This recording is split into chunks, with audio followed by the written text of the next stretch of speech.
আমার ভাই, কারো থেকে তুমি দামি আতর নিবা, কারো থেকে খাবার নিবা, অথবা মনে করে তোমাদের গ্রুপে রুমে রুমে খাবার বিতরণ হয়, যার যেদিন জিম্মা খাবার দিচ্ছেন, তুমি একটা ময়লা প্লেট নিয়ে গেলা, যে ময়লা প্লেটের মধ্যে প্রচুর আবর্জনা কাদা, সে ওই প্লেটের মধ্যে খাবার দিবে?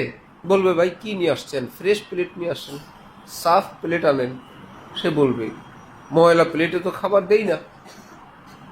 তো রব্বুল আলমিনের নিকট আল্লাহর মোহব্বত, আল্লাহর খুশি যে অন্তরে আল্লাহ ঢালবেন, তোমরা আমরা প্রত্যাশী আল্লাহ আমাদের অন্তরে আল্লাহ নূর দান করেন, রহমত দান করেন, তাজাল্লি বর্ষণ করেন। নিকালো ইয়াদ হাসিনু কি দিল সে এ মজজুব, নিকালো ইয়াদ হাসিনু কি দিল সে এ মজজুব, খুদা কা ঘর পায়ে ইশকে বুতা नहीं होता।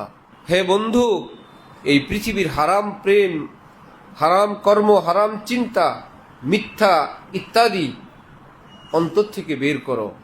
এ অন্তর আল্লাহর ঘর, খোদা কা ঘর পায়ে এশকে বুতা নেহি হোতা। আল্লাহর ঘর তুমি এই হারাম বস্তু দ্বারা ভরে রাখছো।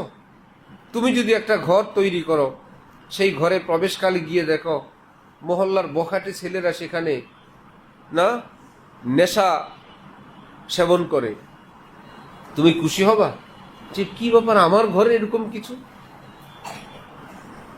আর যদি তুমি কারো ঘরে যেতে চাও, যেই ঘরে তোমার দাওয়াত, সেই ঘরের দুয়ারে গেলেই দেখলা গন্ধ, পেশাব পায়খানা, ময়লা আবর্জনা, সেই ঘরে প্রবেশ করবা?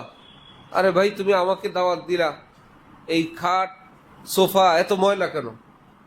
উন্নত রাখুক, যাই আছে, খাট না হোক চকি থাকতো, সোফা না থাকুক একটা জল চকি থাকতো, একটা টুলই থাকতো, পাক পবিত্র আমি বসতাম। কিন্তু আছে তো বহুত, খাট পালং ফার্নিচার সবই ময়লা আবর্জনা গান্ধা, সেখানে তুমি প্রবেশ করবা না। রব্বুল আলামিনকে তুমি আমি চাই তিনি আমাদের অন্তরে আসন গ্রহণ করুক, নূর বর্ষণ করুক, ঠিকানা বানাক। সে একই ঠিকানাকে হারাম বস্তু দ্বারা ঘুমুতের চেয়েও আরো গান্দা, আরো ময়লা যুক্ত করে আবার আল্লাহকে ডাকবো। হাম খুদা খাহি হাম দুনিয়ায় দু, একই অন্তরের পাত্রে হারাম দুনিয়া, নষ্ট দুনিয়াও থাকবে, আবার আল্লাহও থাকবেন।